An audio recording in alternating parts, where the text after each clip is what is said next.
मजा तब है बॉस जब शोर नहीं असर हो। मानिए कि आपकी ब्रांड वैल्यू ऑटोमेटिकली ग्रो होती है। मजा तब आएगा जब आपसे चिढ़ने वाले या फिर आपसे प्यार करने वाले आपके नाम के पीछे ऑटोमेटिकली जी लगाना शुरू कर दें। नाम से जाने, बेशक आप एक सेल्स पर्सन हैं या आप किसी प्रोडक्ट की मैन्युफैक्चरिंग करते हैं, ये दुकान में नहीं, ये डिस्कशन में आती है। जीत लोगे। आप क्या करते हो अपनी ब्रांड वैल्यू को बनाने के लिए? आज मैं आपको एक ऐसी अच्छी बात बताना चाहता हूं जिससे आपको प्रेरणा तो मिलेगी मिलेगी, कुछ सीखने को भी मिलेगा। और अगर आपने सीख लिया तो दोस्त आपकी सफलता की दिशा में एक नया दृष्टिकोण आपको मिलेगा। आप ये बात समझिए, रोलेक्स सिर्फ एक घड़ी नहीं है। रोलेक्स जिसके हाथ में होती है वो हजारों में अलग नजर आता है, और उसके हाथ में घड़ी को देखकर आपको पता चल रहा होता है कि उसका वक्त कैसा है। लोग उसको देखकर पता लगा लेते हैं कि इसका वक्त कैसा चल रहा है, क्योंकि वो घड़ी हर किसी के वक्त हाथ में नहीं होती है। ये तो मानेंगे ना आप मेरी बात? रोलेक्स को आपने कभी डिस्काउंट पर लेते हुए किसी को नहीं देखा होगा, ना ही कभी उसकी सेल लगते हुए देखी होगी। रोलेक्स सिर्फ उन लोगों के हाथ में होती है जो उनकी वैल्यू को ऐड करती है, प्राइस को नहीं, क्योंकि वो वही व्यक्ति ले पाता है जो अपनी वैल्यू को बिल्ड कर पाता है। आप जानते हो, रोलेक्स सिर्फ एक घड़ी नहीं है, ये दुकान में नहीं, ये डिस्कशन में आती है। आमतौर पे आपने लोगों को इसके बारे में डिस्कस करते हुए सुना होगा कि वो भी रोलेक्स लेना चाहते हैं, या उसने रोलेक्स पहन रखी है, या वो रोलेक्स इतने पैसे की है। क्योंकि हर आदमी रोलेक्स के शोरूम में जा नहीं पाता, क्योंकि उसकी अपनी एक पर्सनल प्राइस ब्रांड वैल्यू है, और वो उसी व्यक्ति विशेष के हाथ में होती है दोस्त, जो उस जर्नी को, उस मेहनत की जर्नी को जीत के हासिल कर पाता है। आप भी बना सकते हो अपनी ऐसी वैल्यू। क्यों नहीं बना सकते अपनी वैल्यू? अगर आप चाहो तो अपनी उस वैल्यू को बता सकते हो, बना सकते हो, अपने ऊपर सीरियस तरीके से काम को करके। और जब ये दुनिया तय करेगी कि आपकी औकात, आपकी हैसियत क्या है, और जब तक आप इस बात को डिसाइड नहीं कर लेते, तब तक कि लोग मुझे जब तक ये ना कह ले कि मेरी ब्रांड वैल्यू क्या है, तब तक आप अपने ऊपर काम करते रहो। ये बहुत ज़्यादा आसानी से पॉसिबल है अगर आप अपने काम को पूरी कंसिस्टेंसी के साथ करते रहो। उस हर पल, उस हर क्षण, उस हर दिन, उस हर महीने, उस हर साल, उस हर प्रति सेकंड में अगर आप अपने सुपर लेवल का एफर्ट्स डालो और अपनी उस पर्सनालिटी को इन्हेंस करते हुए पॉजिटिव एटीट्यूड के साथ में अच्छे पॉजिटिव रिजल्ट्स को प्राप्त करते हुए, अपनी स्किल्ड लेवल को बढ़ाते हुए अपने काम में हमेशा पॉजिटिवनेस लेके आओ।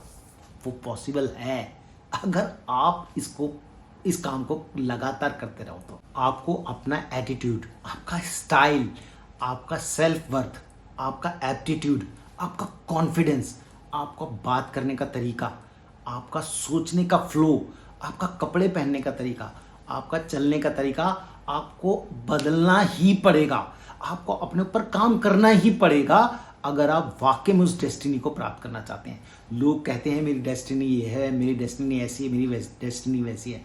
एक्चुअली डेस्टिनी बनाते आप ही हो, और फिर श्री हरिकृष्ण जी महाराज आपका साथ देते हैं, क्योंकि उन्होंने गीता में भी ये बात कही है कि मैं हर उस व्यक्ति विशेष का साथ देता हूं जो कर्म करता है।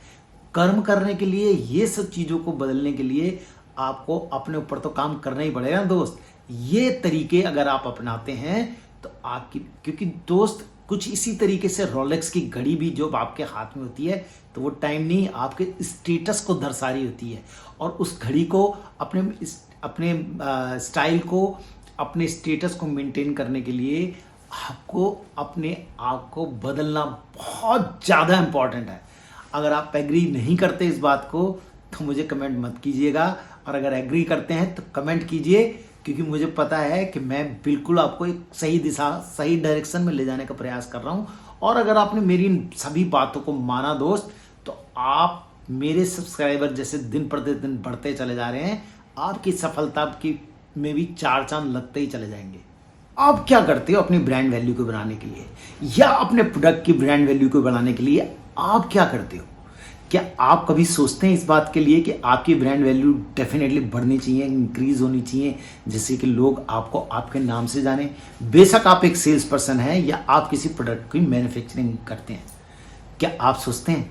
अगर आप इसके बारे में जानना चाहते हैं तो दोस्त मुझे सब्सक्राइब करो, लाइक करो, कमेंट करो, शेयर करो। यकीन कीजिए मैं आपकी ब्रांड को इतना ज़बरदस्त तरीके से इन्हांस करवाने में आपकी मदद करूंगा कि आप तो बनेंगे ही ब्रांड वैल्यू, आपका प्रोडक्ट भी बनेगा और आपकी कंपनी भी उस लेवल पर जाके एक ऐसे ब्रांड को प्राप्त कर पाएगी जिसकी आप कल्पना मात्र करते हैं। दुनिया में ब्रांड बनने के सिर्फ मात्र 2 तरीके हैं। या तो आप इतने ज़्यादा चर्चा में आ जाओ, यानी कि बातें आपकी होती रहे, मार्केट में इतनी बिकवाली हो आपकी, जैसे कि एप्पल आईफोन, उसकी चर्चा भी होती है और सेल भी बड़ी ज़बरदस्त होती है। या फिर दूसरा तरीका है कि आप इतने रेयर हो जाओ जैसे मर्सिडीज बेंज, जिसको प्राप्त करने के लिए हर आदमी तरसे, या फिर मिलने के लिए हर आदमी परेशान हो, क्यू में लगा हो, बहाने ढूंढे, जैसे अमेजोन के फाउंडर। अगर आप ऐसा कर पाने में सक्षम हो जाते हैं तो यकीन मानिए कि आपकी ब्रांड वैल्यू ऑटोमेटिकली ग्रो होती है। चाहे आप किसी भी क्षेत्र के हों, किसी भी फील्ड के हों, कुछ ऐसा डेवलप करो, अपनी ड्रेसिंग स्टाइल को चेंज कीजिए जो आपके स्टाइल को इन्हेंस करे। आपने बात करने के तरीके को बदलिए जो आपके कॉन्फिडेंस को बढ़ाए। अपने उस सिंबल को, उस लोगो को, उस एटीट्यूड को बढ़ाए। ऐसी थॉट लाइन अपने अंदर पैदा करो और उन सबको देख के हर व्यक्ति विशेष, हर वो आदमी, हर वो महिला, हर स्त्री, हर व्यक्ति विशेष आपको देख के गए, यार ये बंदा कुछ स्पेशल क्लास का है। तभी आप में निखार आएगा। मजा तब है बॉस जब शोर नहीं असर हो। लोग अक्सर मीम्स को भूल जाते हैं एक टाइम के बाद, लेकिन लाइफ लेसन को कभी नहीं भूलते। मजा तब आएगा जब आपसे चिढ़ने वाले या फिर आपसे प्यार करने वाले आपके नाम के पीछे ऑटोमेटिकली जी लगाना शुरू कर दें, जैसे संदीप जी। मज़ा तब आएगा। मुझे आज भी याद है मेरे डैड को हमेशा सब लोग बाऊजी कहा करते थे। पूरे मोहल्ले में, पूरे शहर में बाऊजी बाऊजी बाऊजी कहते थे। वो हम कभी जीवन में नहीं भूल सकते। काम कुछ ऐसा करो जिससे आपकी वैल्यू बढ़े, इसलिए अपने काम को हमेशा वैल्यू देना सीख लो और विशेषतः खास तौर पे अपने आप को वैल्यू देना शुरू करो, क्योंकि अगर आपने अपने काम को सही तरीके से वैल्यू दी तो आपके नाम की वैल्यू ऑटोमेटिकली ग्रो करेगी। और वो ग्रो तभी करेगी जब आप अपने काम को वैल्यू देंगे। और जी लगाने के लिए चाहे लोग जो चिढ़ते हैं या फिर जो प्रेम करते हैं मजबूर हो जाएंगे। ध्यान दीजिएगा इस बात पे।